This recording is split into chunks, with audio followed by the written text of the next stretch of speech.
Hello friends. आज के इस वीडियो में हम टेक्निकल रेजिग्नेशन एंड लीन के बारे में जो सेंट्रल गवर्नमेंट एम्प्लॉइज को एक बेनिफिट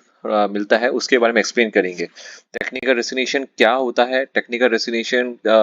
एंड लीन में जो है क्या रिलेशन है और कैसे ये अफेक्ट करता है एक एम्प्लॉय के करियर में, उसमें वो क्या क्या बेनिफिट उठा सकते हैं, वो सब आपको मैं आगे जाके एक्सप्लेन करूंगा। अब टेक्निकल रेसिग्नेशन का एक सिंपल वर्ड में मैं आगे आके उस आपको ऑफिस मेमोरेंडम दिखाऊं और उसका रूल्स दिखाऊं, उससे पहले मैं आपको बताना है कि जब एक गवर्नमेंट, मैं आपको एक्सप्लेन करना चाहता हूं कि जब एक गवर्नमेंट एम्प्लॉय जब दूसरे गवर्नमेंट ऑर्गेनाइजेशन में एक जॉब के लिए अप्लाई करते हैं तो उनको कंपल्सरीली एनओसी लेना पड़ता है। एनओसी यानी नो ऑब्जेक्शन सर्टिफिकेट, यानी कि वो जहां काम कर रहे हैं वहां पे किसी को कोई ऑब्जेक्शन नहीं है उनके दूसरी ऑर्गेनाइजेशन में अप्लाई करने के लिए। वो ये एनओसी जो है बहुत इंपॉर्टेंट रहता है। जब एनओसी हाथ में रहता है तभी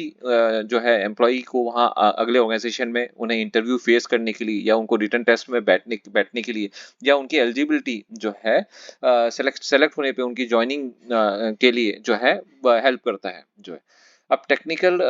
जो है रेसिग्नेशन के बाद में लीन क्या होता है। अब लीन का मतलब ये होता है कि कोई भी गवर्नमेंट सर्वेंट जो है वो अपने जहाँ पे वो सर्विस कर रहा है वहां पे जब तक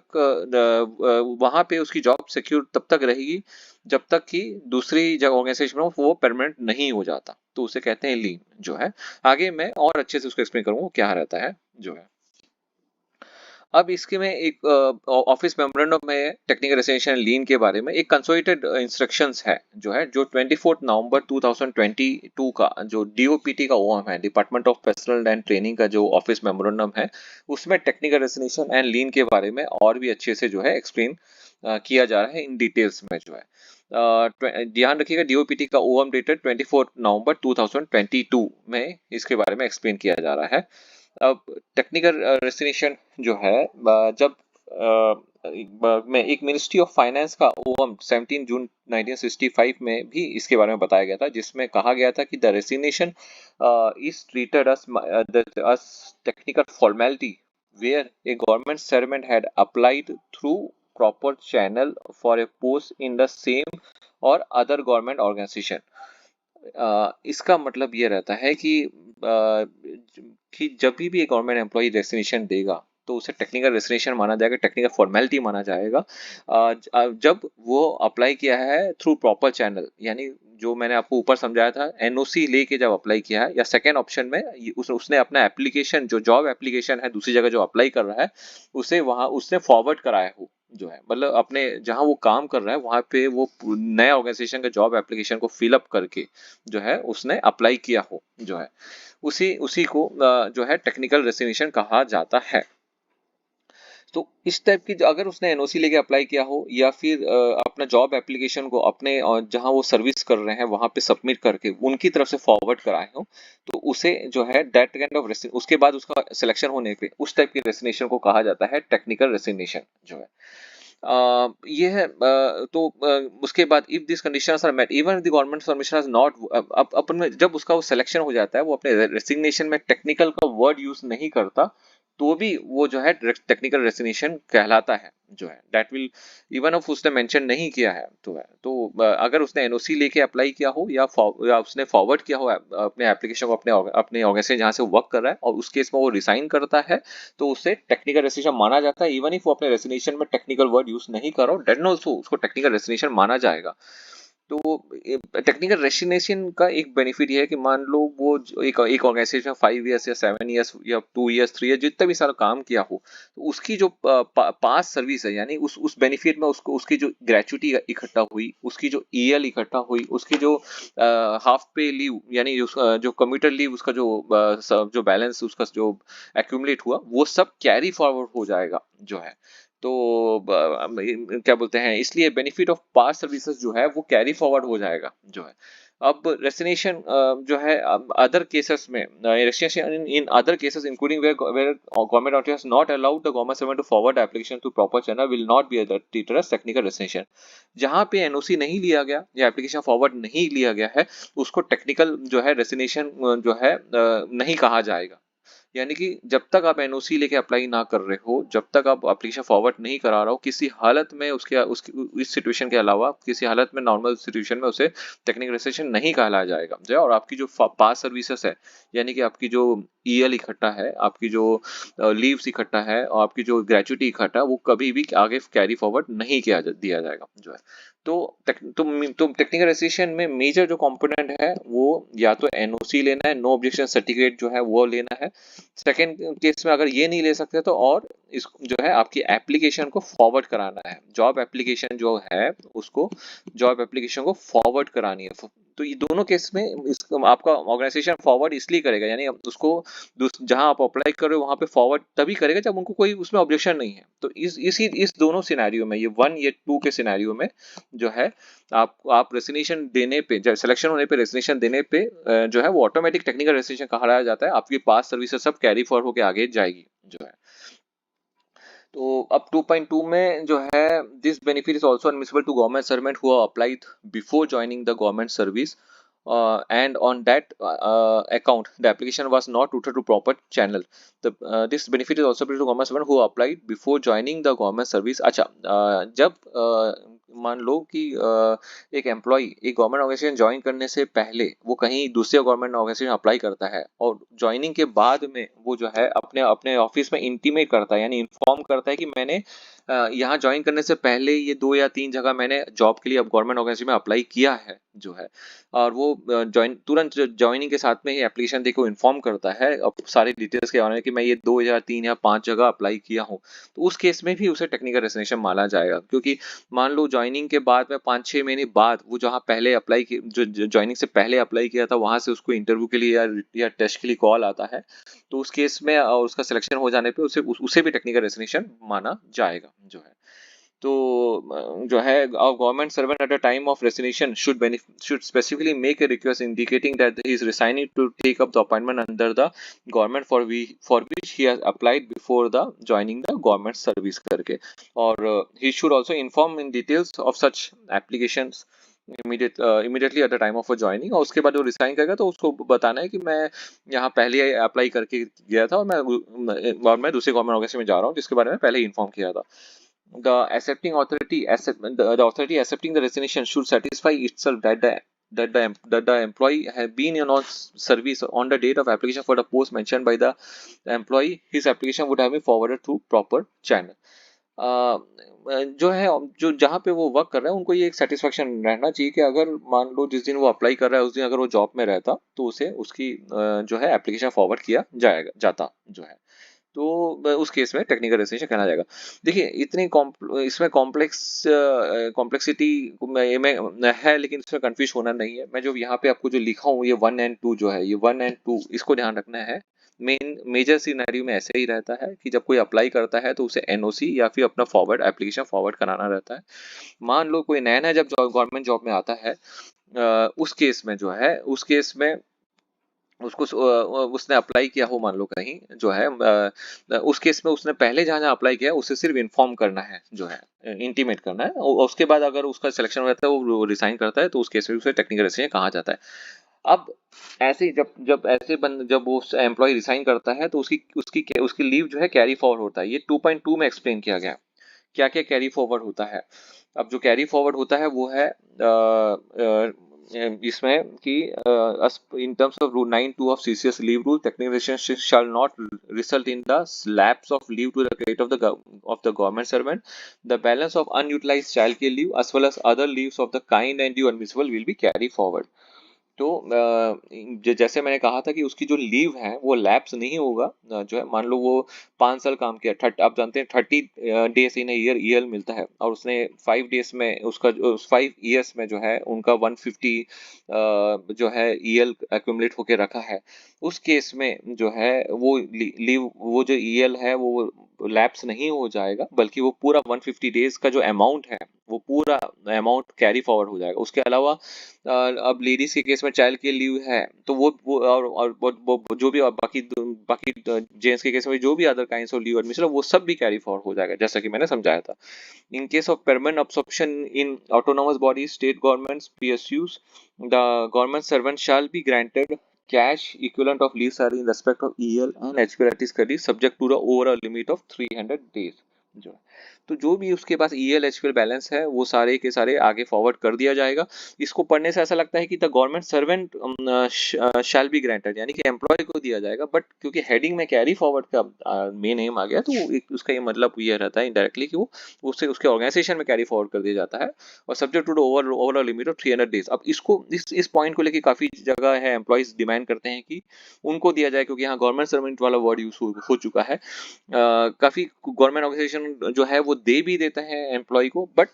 जो है चूंकि आपको समझना है कि इस ओएम का जो सब्जेक्ट ही है टेक्निकल रेजिग्नेशन, और इस पैराग्राफ के ऊपर भी उन्होंने कैरी फॉरवर्ड के बारे में बताया, तो ये कैरी फॉरवर्ड ही नॉर्मली होता है। और कैरी फॉरवर्ड रहने से इन case of any problem and all जो है कुछ कैलकुलेशन या फिर नहीं भेजना चाहिए, जो भी ऐसा कुछ सिचुएशन आता है ज्यादा दे दिया तो हमको कुछ प्रॉब्लम नहीं रहता, क्योंकि ये एम्प्लॉय को नहीं दिया गया बल्कि उनके दूसरे जो गवर्नमेंट ऑर्गेनाइजेशन वहां ट्रांसफर कर दिया गया। अब अगला पॉइंट होता है कैरी फॉरवर्ड ऑफ एलटीसी। जितने जो एलटीसी के जो ब्लॉक ईयर रहते हैं वो सब भी कैरी फॉरवर्ड हो जाते हैं। तो जैसे कि फर्स्ट 8 ईयर ऑफ सर्विस का जो एंटाइटलमेंट एक गवर्नमेंट सर्वेंट का अलग अलग होता है, और अगर वो जो है मान लो 4 साल काम किया है तो ही विल बी, और उसके बाद 4 साल बाद वो दूसरे ऑर्गेनाइजेशन में जाता है तो उसको फिर वहां 8 साल का नहीं किया जाएगा, बल्कि उसको उसको जो है फ्रेश रिक्रूट माना जाएगा अगले 4 साल के लिए। तो क्योंकि एलटीसी का आपको जानते हैं कि न्यू एम्प्लॉय को पहला 8 साल का अलग टाइप का एंटाइटलमेंट रहता है। तो जो है एलटीसी का जितने उन्होंने यूज किया है ब्लॉक को, उसको आगे वाले को आगे ऑर्गेनाइजेशन में इन्फॉर्म कर दिया जाएगा ताकि वो आगे आगे वहां से ले सके जो है। अब ये आ गया पे प्रोटेक्शन रूल्स जो है। पे प्रोटेक्शन के बारे में बताया गया है कि क्या ऐसे पे प्रोटेक्शन मिलेगा। Eligibility of pass services for calculation and recording of minimum period for grant of annual increment जो है। तो यहाँ भी है कि जब टेक्निकल रेजिग्नेशन कहता है द प्रोटेक्शन ऑफ, तो उस केस में उनको प्रोटेक्शन ऑफ पे भी मिलता है जो है। और जो है in case of appointment of a government servant to another post in the government in government on acceptance of technical resignation the protection of pay is given. So pay protection मिला जाएगा in terms of Ministry of Finance OM dated 17 June 1965 read with the provision of Fundamental Rule 22B। 22B मतलब जो है पे protection के बारे में यहाँ पे एक्सप्लेन किया फंडामेंटल रूल में। तो टेक्निकल रेजिग्नेशन के केस में उनको आगे टेक्निकल रेजिग्नेशन यानी एनओसी फॉरवर्ड कराने के केस में उनको अगले ऑर्गेनाइजेशन में जो है पे प्रोटेक्शन भी जो है मिलता है। Third, if the pay fix in the new post, अब न्यू पोस्ट में अगर पे उनका लेस है then is pay in the post ही होल्ड सब्सटेंटिवली, यानी कि यहाँ वो अपने एक ऑर्गेनाइजेशन जहाँ पे वो सब्सटेंटिवली का मतलब होता है परमानेंटली वहाँ वर्क कर रहा हो, परमानेंट अगर अगेंस्ट द सैंक्शन पोस्ट और परमानेंट पोस्ट में काम कर रहे हो, और उनका जो है उन्होंने ऑनेस्टली लेके अप्लाई किया हो और उनकी सैलरी जो थी जहाँ वो पहले वर्क कर रहे थे उसकी सैलरी ज्यादा है, उस केस में उनको जो है उनको पे प्रोटेक्शन मिलेगा। he will draw the presumptive pay of the pay he holds substantively, मतलब presumptive pay मतलब जिस पोस्ट में वो पहले वर्क कर रहे थे परमानेंट के रूप में, सब्सटेंटिव रूप में उस पे को उनको वो पे उनको मिला जाएगा। So past services rendered by such government servants is taken into the account for reckoning का मतलब होता है कैलकुलेशन, रेकनिंग यानी calculation of for account for calculation of the minimum period for grant of annual increment in the new post. तो आप जानते हैं कि एक इंक्रीमेंट मिलने के लिए 6 मंथ्स का टाइम रहता है कहीं भी ऑर्गेनाइजेशन ज्वाइन करने के बाद में। तो अगर कोई किसी का इंक्रीमेंट 1 जुलाई को है और वो जून में ज्वाइन कर रहा है किसी नए ऑर्गेनाइजेशन में, तो उस केस में भी उसको जुलाई में जो है उसका इंक्रीमेंट मिलेगा, जो ईयरली इंक्रीमेंट, ये नहीं कि आगे जनवरी में चले जाएगा, उसको लॉस नहीं होगा। ये तो पे प्रोटेक्शन केस में आपको पता है कि जो एनुअल इंक्रीमेंट का जो डेट है वो सेम रहता है। और पे प्रोटेक्शन के बारे में मैंने आपको इससे पहले वाले ओवर में भी, इससे पहले वाले मेरे वीडियो में भी मैंने एक्सप्लेन किया था। तो इन ए सिंपल वर्ड जो है टेक्निकल रेजिग्नेशन के केस में या के केस में पे प्रोटेक्शन भी मिलता है। उनकी जो जीपीएफ अमाउंट है ओल्ड पेंशन सिस्टम के में जो एम्प्लॉइज है जिनकी जो जीपीएफ रहता है में अमाउंट रहता है वो भी ट्रांसफर हो जाते हैं जो है। उनकी जो है सीनियरिटी के बारे में भी कहा गया कि seniority in the post held by the government servant substantive basis continues to be protected, यानी सीनियरिटी का भी प्रोटेक्शन मिलेगा जो है। जीपीएफ ओल्ड पेंशन सिस्टम के अंदर लोगों को मिलता है वो बेनिफिट भी ट्रांसफर हो जाएगा, would be gone by rule 35 of the general provision for 1932 जो है। उनका सीनियरिटी भी मेंटेन रहेगा। However, in case of government servant deciding to rejoin his substantive post, the period spent in another department which he had joined after submitting his resignation will not count for the minimum qualifying service for promotion in the higher post जो है। हाँ, ये एक रहता है कि इन मतलब in case जो है जो गवर्नमेंट सर्वेंट वापस आ जाता है, उस केस में जो पीरियड उसने स्पेंड किया है दूसरे डिपार्टमेंट में, he has joined after submitting his technical resignation जो है, मतलब वो रिसाइन करने के बाद में वो जो टाइम वहाँ बिताता है जो है, उस केस में जो है वो पीरियड को काउंट नहीं किया जाएगा मिनिमम क्वालिफाइंग सर्विस में जो है। Applicability of the pension scheme, यहाँ पे ये एक्सप्लेन किया गया है कि अगर वो 1/1/2004 से पहले, आपको याद है ओल्ड पेंशन सिस्टम रहता था, उस केस में वो ओल्ड पेंशन सिस्टम के रहने के बाद में जब वो अगले किसी ऑर्गेनाइजेशन में अप्लाई करते हैं आफ्टर 1/1/2004, तो वो एनपीएस में नहीं जाते हैं, उनको न्यू पेंशन सिस्टम में नहीं रहेगा, बल्कि उनका ओल्ड पेंशन सिस्टम ही लागू रहेगा। In cases where government servant who had originally joined government service prior to 1/1/2004 apply for the post in the same other department on selection they are asked to tender technical resignation. The past services are accounted towards pension if the new post is in a pensionable establishment of Rule 26 of the 1972. They will thus be continue to be covered under CCS Pension Rule 1960-72, यानी कि old pension system में रहेंगे even if they join the new post after 1/1/2004। तो ऐसा नहीं है कि old pension system वाला जो जो एम्प्लॉई है वो उसको एनपीएस में डाल दिया जाएगा, ऐसा नहीं है। वो ओल्ड पेंशन सिस्टम में जारी रहेंगे, बशर्ते उनको सिर्फ एनओसी और लेके फॉरवर्ड करनी है, एनओसी या फिर अपना एप्लीकेशन फॉरवर्ड करानी है। जो न्यू पेंशन सिस्टम के बारे में आगे बताया है कि इन केस ऐसे एम्प्लॉयज जो हैं जो कि टेक्निकल रेसिग्नेशन जो कि न्यू पेंशन सिस्टम में है, तो उस केस में ऑब्वियसली उनका न्यू पेंशन सिस्टम में ही वो लागू रहेंगे। उनका जो एनपीएस की जो बैलेंस है जो उनके प्राण अकाउंट में जो है कंटिन्यू होता रहेगा, और वो कैरी फॉरवर्ड कर देगा वो सेम प्राण अकाउंट न्यू ऑफिस में जो है। तो ये ओम में बहुत डिटेल में बहुत सारी कंपोनेंट्स को, सारी चीज को एक्सप्लेन किया गया है। एनपीएस वाले एम्प्लॉयज एनपीएस में ही रहेंगे, उनके प्राण अकाउंट यानी कि उनके परमानेंट रिटायरमेंट अकाउंट में जो बैलेंस है वो भी कैरी फॉरवर्ड हो जाएगा उनके न्यू ऑफिस में। Transfer of service book from parent to present department, as per the supplementary rule 198, the service book is to be maintained for the government servant from the date of his or first appointment to the government service, and it must be kept in the custody of the head of the office in which he is serving and transferred with him from office to office। तो service book को कैसे maintain करना है वो supplementary rule 198 में detail में explain किया गया है। अब इस रूल में कहा गया है कि उसके फर्स्ट अपॉइंटमेंट में जो है सर्विस बुक ओपन होगा, और ये उनके हेड ऑफिस में कस्टडी में रहेगा, जो जहाँ वो सर्व करते हैं, और जहाँ जहाँ वो जाएंगे वहाँ वहाँ वो सर्विस बुक भी भेजा जाएगा, उस ऑफिस में भेजा जाएगा। तो इन केस ऑफ टेक्निकल रेसिग्नेशन वो सब उनका नया उनकी उनकी जो नई ऑर्गेनाइजेशन में नया सर्विस बुक ओपन करने की जरूरत नहीं है, बल्कि वो जो है वो सर्विस बुक ही उनको ट्रांसफर उनके जो नया ऑर्गेनाइजेशन जहाँ पे उनको सिलेक्शन मिला है वहाँ पे भेजा जाएगा। मेडिकल एग्जामिनेशन भी जो है, अगर ऑलरेडी मेडिकल एग्जामिनेशन में हो चुका है, मेडिकल बोर्ड से एग्जामिन होने के बाद में जो है अपने प्रीवियस अपॉइंटमेंट में वो ज्वाइन हुए हैं, और स्टैंडर्ड ऑफ मेडिकल एग्जामिनेशन जो है वो न्यू पोस्ट में जो है सेम है, तो उस केस में दोबारा उनको मेडिकल एग्जामिनेशन देने की जरूरत नहीं है। तो एक तरह से फ्रेंड्स ऐसा है कि पूरी की पूरी जो उनकी सर्विस में जो चला आ रहा है सब चीजें वैसे ही आगे जाएगी। दोबारा उनको कोई नया पेंशन में या कोई बोलते ना उनको फिर से, अगर जैसे न्यू अपॉइंटी में मेडिकल होता है नया कराना, ऐसा कुछ नहीं रहेगा। हर तरह से जो पुराना ऑर्गेनाइजेशन जो जो उनको बेनिफिट मिल रहा था वो चालू रहेगा। तो मेडिकल कंपलसरी रहता है, गवर्नमेंट सर्विस में कोई अपॉइंट होता है तो मेडिकल एग्जाम कराना पड़ता है, पुलिस वेरिफिकेशन कराना पड़ता है। तो इस केस में ये बता रहे हैं कि अगर टेक्निकल रेजिग्नेशन है तो अगर एनओसी लेके वो अप्लाई कर रहे हैं तो वहाँ पे उनको मेडिकल एग्जाम की जरूरत नहीं है। अगर वो न्यू अपॉइंट की जगह न्यू जहाँ अपॉइंट हो रहे हैं वहाँ पे उसका जो स्टैंडर्ड ऑफ मेडिकल चेकअप है वो सेम है जो उनके प्रीवियस मेडिकल ऑर्गेनाइजेशन में रहा हो। और अगर नहीं है तो यस मेडिकल कराना पड़ेगा। स्टैंडर्ड अगर बहुत हाई है, नया कुछ मेडिकल जो है चेकअप्स रहते हैं उसके, और जो पहले नहीं हुआ है तो उस केस में उनको मेडिकल कराना पड़ेगा, अदरवाइज नहीं कराना पड़ेगा। ये पुलिस वेरिफिकेशन के बारे में बता रहे हैं। Verification of character and antecedents means police के थ्रू वेरीफाई होता है कि उस जो एम्प्लॉय ज्वाइन हो रहा है उसके अगेंस्ट में कोई किसी तरह का पुलिस क्रिमिनल कंप्लेंट नहीं है। इस केस में भी दोबारा पुलिस वेरीफाई कराने की जरूरत नहीं है अगर वो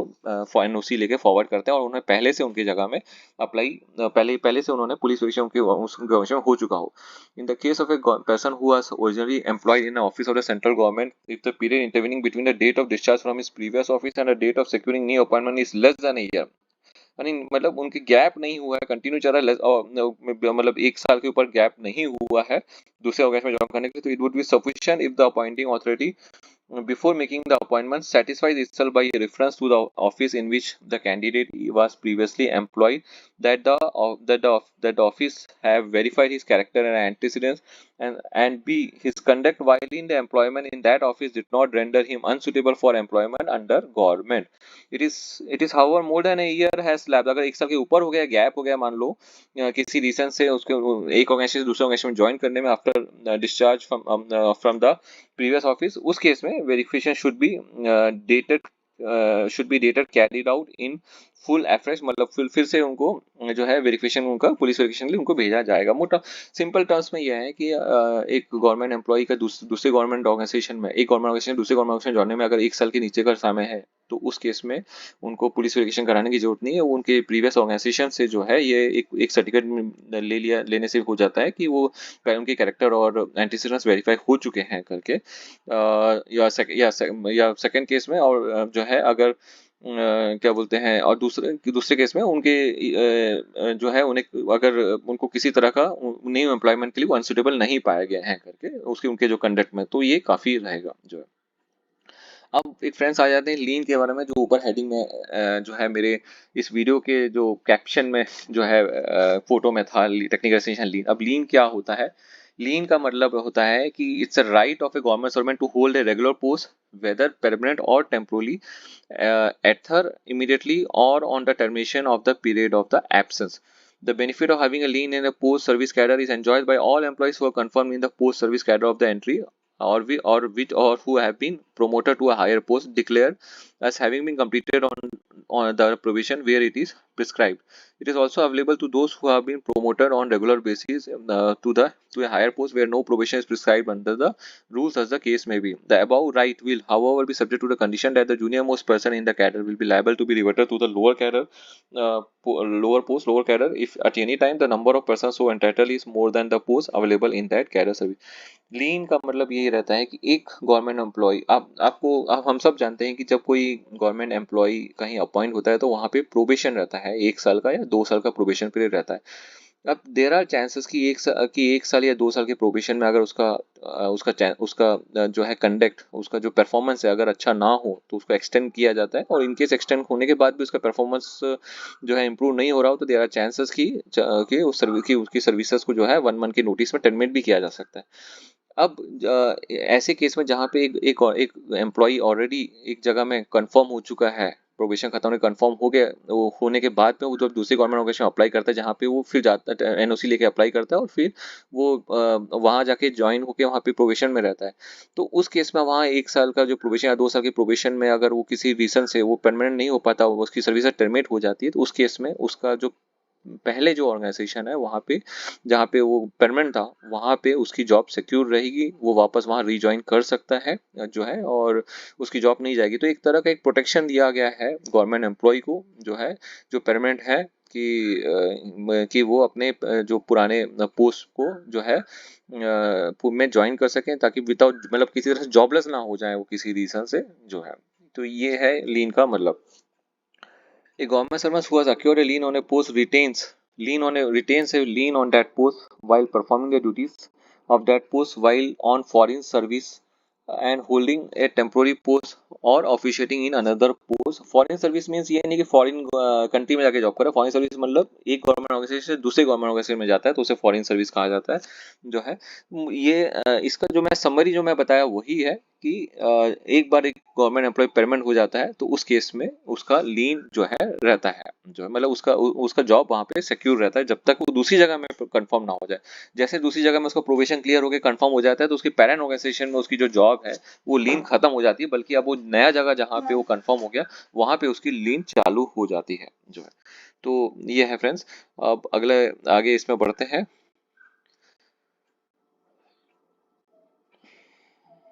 यहाँ पे मैं आपको जो बताया वही है कि government servant on acquiring on lien on a post will stop to hold any lien previously acquired on any other post. यानी अक्योरिंग ए लीन मींस जैसे ही प्रोबेशन कंफर्म होता है नया हो गया जगह में तो वहां पे उसका लीन पोस्ट जो है लीन चालू हो जाता है और उसकी प्रीवियस जगह में जो है जो लीन है वो खत्म हो जाता है जो है। तो ऑब्वियसली लीन एक ही जगह रहता है जहाँ पे एक एम्प्लॉय कंफर्म हो जाता है जो है। Retention of lean for appointment in other central government और स्टेट गवर्नमेंट ऑफिस, 2 साल या 3 साल तक समय रहता है जो है एक गवर्नमेंट एम्प्लॉय के पास में, जब वो एक परमानेंट एम्प्लॉय जो है एक दूसरे सेंट्रल गवर्नमेंट में अपॉइंट होता है, स्टेट गवर्नमेंट में होता है, तो वो रिसाइन कर देता है। लेकिन उसके पास में 2 साल या 3 साल का समय रहता है, उसकी उसकी जॉब लीन में रहती है। उसको एक अंडरटेकिंग देना चाहता है कि या तो मैं 2 साल बाद रिसाइन कर दूंगा। जब ये अंडरटेकिंग फॉरवर्डिंग के समय जब एनओसी के लिए अप्लाई करता है या अपने एप्लीकेशन फॉरवर्ड करता है, उस समय उसको लेना पड़ता है कि मैं अगले 2 साल या 3 साल में रिसाइन कर दूंगा या फिर मैं वापस आ जाऊंगा करके जो है। तो ये है रिटेंशन ऑफ लीन के बारे में जो है। इसमें एक अंडरटेकिंग के बारे में बताया गया कि जब भी एप्लीकेशन फॉरवर्ड होता है एक अंडरटेकिंग लिया जाता है कि मैं ऐसा 2 साल में रिसाइन कर दूंगा या 3 साल में रिसाइन कर दूंगा। ये पीरियड 2 साल 3 साल जो है वो ये रहता है कि अगर किसी कहीं जो है प्रोबेशन 1 साल का है तो उसको 2 साल का लीन लेके जा सकते हैं, कहीं 2 साल का है तो 3 साल का लीन लेके हो जा सकते हैं, ताकि इंश्योर हो जाए कि उसका वो कंफर्म होने के बाद ही वो रिसाइन जो है या मतलब उसकी लीन खत्म होगी उसके पैरेंट इंस्टीट्यूट में, पहले वाले इंस्टीट्यूट में जो है। टर्मिनेशन ऑफ लीन, यहाँ पे ये पैराग्राफ में एक्सप्लेन किया गया है कि जैसे ही एक गवर्नमेंट एम्प्लॉय दूसरी जगह में परमानेंट हो जाता है तो उसका प्रीवियस ऑर्गेनाइजेशन में जो लीन है वो खत्म हो जाता है, जो कि मैं ऊपर एक्सप्लेन किया था जो है। Transfer of lien. The lien of government someone who is not performing the duties of the post to which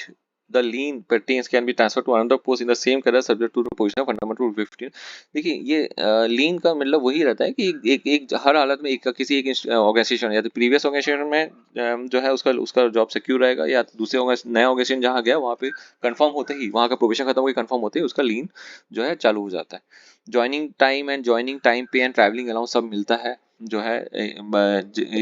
joining time पे मींस डिस्टेंस के बेसिस में सर्टेन जो है डिस्टेंस के बेसिस में सर्टेन टाइम ड्यूरेशन मिलता है कि गवर्नमेंट एम्प्लॉय को ज्वाइन करने के लिए। अगर 1000 किलोमीटर के ऊपर है तो शायद 12 दिन तक मिलता है, और मान लो वो 4 दिन के अंदर ज्वाइन कर लिया, एक जगह से के रिलीव होके उसने दूसरे या तीसरे दिन ज्वाइन कर लिया, तो जो रिमेनिंग पीरियड है 12 दिन का, यानी कि अगर वो 2 दिन में ज्वाइन कर लिया तो रिमेनिंग पीरियड हो गया आपके 10 दिन, वो 10 दिन उसका ईएल में उसको वहाँ पे दे दिया जाता है। ज्वाइनिंग उसके अलावा ट्रैवलिंग अलाउंस भी मिलता है, यानी कि उसको जो है ट्रांसफर ट्रैवलिंग अलाउंस का बेनिफिट, यानी कि उसको जो है उसकी फैमिली को आने जाने के लिए एक ऑर्गेनाइजेशन से दूसरे ऑर्गेनाइजेशन वाले दूसरे स्टेशन के जो हेडक्वार्टर है मतलब दूसरी जगह जहाँ काम करे वहाँ तक जाने के लिए उनके फैमिली को जो है ट्रैवल एक्सपेंस यानी कि रेलवे टिकट या एयर फेयर का टिकट उनके एंटाइटलमेंट के हिसाब से उनको दिया जाएगा। दूसरे केस में उनके उनकी जो हाउस होल्ड गुड्स है यानी उनका जो घर का सामान है उसकी ट्रांसपोर्टेशन का भी पैसा दिया जाएगा। और जो है तीसरे केस में उनको 1 महीने की जो सर्टेन सैलरी रहती है वो भी दिया जाता है, ताकि उनको फाइनेंशियल जितने भी उनको एक्सपेंसेस हुए हैं वो सब उनको मिल सके जो है। तो ये ट्रांसफर ज्वाइनिंग टाइम पे जो है, ज्वाइनिंग टाइम मैंने बताया कि 12 दिन का समय मिलता है, बचे हुए टाइम में जो है उनका जो अगर वो 12 दिन में ज्वाइन कर ले और 12 दिन से पहले ज्वाइन कर लेंगे तो बचा हुआ टाइम उनका ईएल में उनको दे दिया जाएगा। ज्वाइनिंग टाइम पे एंड ट्रैवलिंग अलाउंस मींस वो ट्रांसफर ट्रैवलिंग अलाउंस ही है जो कि उनको 1 महीने की सैलरी वहाँ पे जो है एक्स्ट्रा मिलता है, उनको फैमिली को आने जाने उनके सामान को आने जाने का पैसा जो है उनको उनको मिलता है। तो फ्रेंड्स ये है जो है टेक्निकल रेसिग्नेशन एंड लीन का रूल्स जो है। तो रेसिग्नेशन एंड अब सब समझ गया कि नॉर्मल रेसिग्नेशन क्या होता है। जब कोई गवर्नमेंट ऑर्गेनाइजेशन मान लो रिसाइन करके कहीं और ज्वाइन नहीं करता और बिना एनओसी के अप्लाई कर रहा है तो उसको नॉर्मल रेसिग्नेशन माना जाता है। उस केस में उसका ईएल उसको आधा ही मिलेगा, हाफ मिलेगा, उसका एचपीएल लैप्स हो जाएगा। लेकिन गवर्नमेंट सर्वेंट अगर एनओसी लेके दूसरे गवर्नमेंट ऑर्गेनाइजेशन में जाके ज्वाइन कर रहा है तो उस केस में उसको उसकी उसकी सारी जो सर्विस बेनिफिट्स है उसकी ग्रेचुइटी उसकी लीव ईएल सब ट्रांसफर हो जाएगा दूसरे गवर्नमेंट ऑर्गेनाइजेशन में। अगर वो पुराने पेंशन सिस्टम है तो वो पुराने पेंशन सिस्टम में ही जाएगा नए जगह में, अगर इधर एनपीएस में है तो दूसरी जगह भी एनपीएस में जाएगा। ये सारी चीजें जो है इस रूल में बताया गया है, उसको क्या क्या बेनिफिट मिलेगा उसमें पूरा ये रूल में बताया गया है। तो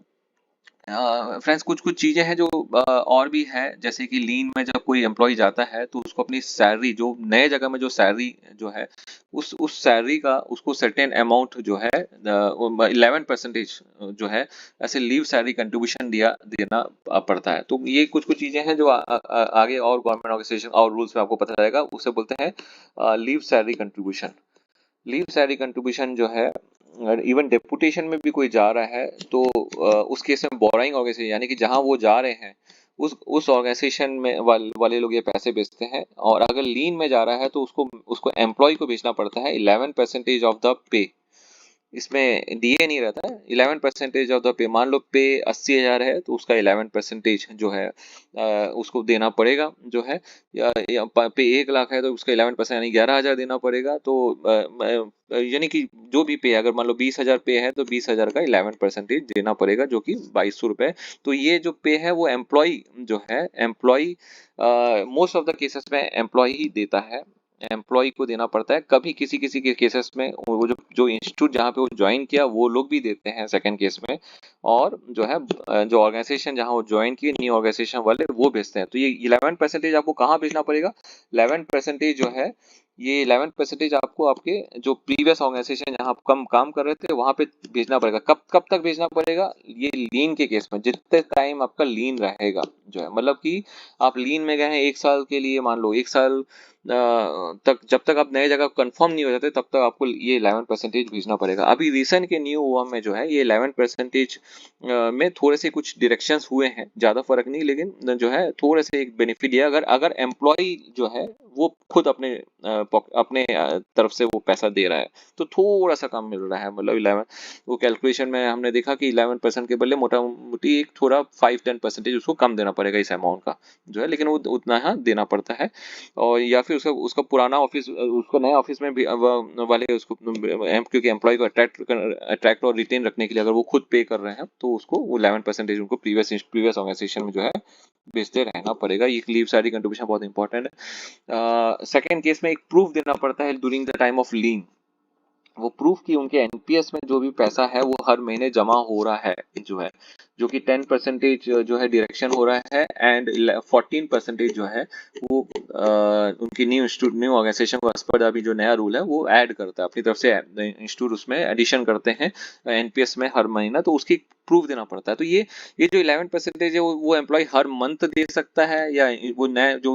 उसका इंस्टीट्यूट हर मंथ, ऑर्गेनाइजेशन जो है हर मंथ दे सकता है, या क्वार्टर बेसिस में दे सकता है, या हाफ ईयरली बेसिस में दे सकते हैं। ये इसको इसलिए कहा जाए कि देना रहता है क्योंकि ये बहुत इंपॉर्टेंट है, ये रूल के अंदर लिखा हुआ है 11% देना है। अदरवाइज वो 1-2 साल का जो पीरियड है वो जितने साल वो लीन में गया है वो सर्विस बेनिफिट के लिए वो काउंट नहीं करते हैं जो है, जब तक वो लीव साइड कंट्रीब्यूशन याद है, इसलिए लीव साइड कंट्रीब्यूशन जो है वो देना जरूरी रहता है। सेकेंडली, अगर एनपीएस के केस में हर में जो है एनपीएस कंट्रीब्यूशन जो है ये जो है वो इंश्योर करना पड़ता है जो कि वो एम्प्लॉय को मिलते रहे जो है, एम्प्लॉय के प्राण अकाउंट जो है उसमें जमा हो रहे हैं, तो वो उसका कुछ प्रूफ जो है उनके प्रीवियस इंस्टीट्यूट में भेजे जब तक उनका लीन रहे। अब ओल्ड पेंशन सिस्टम के अंदर में अगर डेपुटेशन के केस में सर्टेन एक अमाउंट है जो भेजना पड़ता है, क्या बोलते हैं, सर्टेन उनके वो जो अमाउंट डिराइव होता है एक सर्टेन परसेंटेज में, जो जितने साल एम्प्लॉय काम किया उसके बेसिस में निकलता है जो है वो डेपुटेशन केस में जो है वो नया ऑर्गेनाइजेशन प्रीवियस ऑर्गेनाइजेशन को भेजता रहता है। तो ये कुछ कुछ ध्यान रखना है, बहुत इंपॉर्टेंट है। लीव सैलरी कंट्रीब्यूशन कोई अगर लीन में जा रहा हो तो एक छोटा सा ये रहता है कि 11% ये उनको देते रहना है जब तक उनका वो लीन पुराने इंस्टीट्यूट में लेके रखे हों जो है। और एनपीएस में जो उनका एनपीएस जो उनका डायरेक्ट होके जो जमा हो रहा है उसको उसका एक प्रूफ के रूप में उनको देना पड़ रहा है कि नहीं मेरा पैसे हर महीने जमा हो रहे हैं करके। तो फ्रेंड्स यही है जो है टेक्निकल रेसिग्नेशन एंड लीन के जो रूल्स हैं। आप ये ओएम याद रखिएगा, 24 नवंबर 2022 का एक ओएम है डीओपीटी का, जिसमें ये पूरा डिटेल में एक्सप्लेन किया गया है जो है। और इसके अलावा भी ओएम है जिसमें ये सब 11% और लीव सैलरी कंट्रीब्यूशन एंड वो सब चीजें आते हैं जो है। तो आशा करता हूँ कि ये वीडियो आपको पसंद आया होगा। और प्लीज़ इस वीडियो को लाइक कीजिएगा और इस चैनल को भी सब्सक्राइब कीजिएगा जो है, और प्लीज़ इस वीडियो को शेयर कीजिएगा। ये बहुत इजी वे में मैंने आपको टेक्निकल लीन के बारे में बता दिया है। ये जो गवर्नमेंट ऑर्गेनाइजेशन में जो इंटरव्यू के लिए प्रिपरेशन कर रहे हैं वो इस वीडियो को देख के इसमें डेफिनेटली उनको बहुत ईजी वे में वो इस ओम को समझ जा रहे होंगे बहुत। दूसरा जो है जो एक्सिस्टिंग गवर्नमेंट एम्प्लॉय हैं वो भी इसको देख के जान सकते हैं कि जब वो कभी अप्लाई करें तो उनको क्या उनका सिलेक्शन हो जाने पे एनओसी लिए हैं तो क्या क्या बेनिफिट ट्रांसफर होगा, वो सब के बारे में बताया गया है। So thank you friends, please इस वीडियो को जैसे मैंने कहा इसे लाइक जरूर कीजिएगा एंड चैनल को सब्सक्राइब कीजिएगा। Thank you so much.